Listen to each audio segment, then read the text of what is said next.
جب سقراط کو یونان کا سب سے عقل مند شخص قرار دیا گیا تو اس پر وہ بولا، جو سب سے زیادہ اپنی جہالت سے باخبر ہے وہی سب سے زیادہ عقل مند ہے۔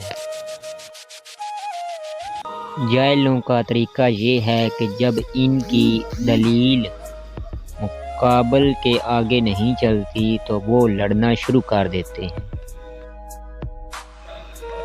اقوال عقل مندوں کے لیے ہیں، نادانوں کو ان سے کوئی فائدہ نہیں ہوتا۔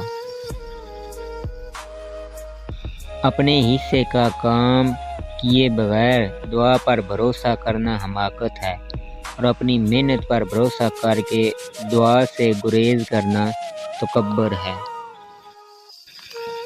میرے اچھے وقت نے دنیا کو بتایا کہ میں کیسا ہوں، اور میرے برے وقت نے مجھے بتایا کہ دنیا کیسی ہے۔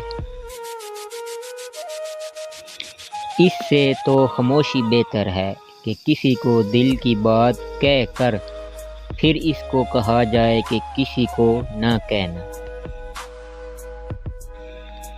میں آج تک اپنی خاموشی پر نہیں پچھتایا، جب بھی پچھتایا اپنے بول پر پچھتایا۔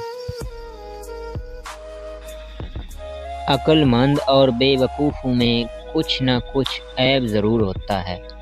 عقل مند اپنے عیب خود دیکھ لیتا ہے اور بے وقوفوں کا عیب دنیا دیکھتی ہے۔ تعریف کرنا اور کروانا بھی ایک قسم کا شرک کی مانند ہے، کیونکہ سب سے تعریفوں کا مالک اللہ ہے اور سب تعریفیں اس کے لیے ہی ہیں۔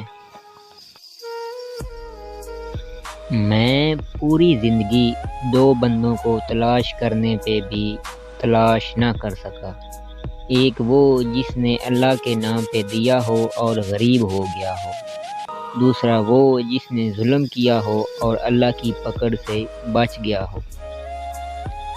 اگر میری ویڈیو اچھی لگی ہو تو برائے مہربانی میرے چینل کو سبسکرائب ضرور کیجیے گا۔ ویڈیو دیکھنے کا بہت شکریہ۔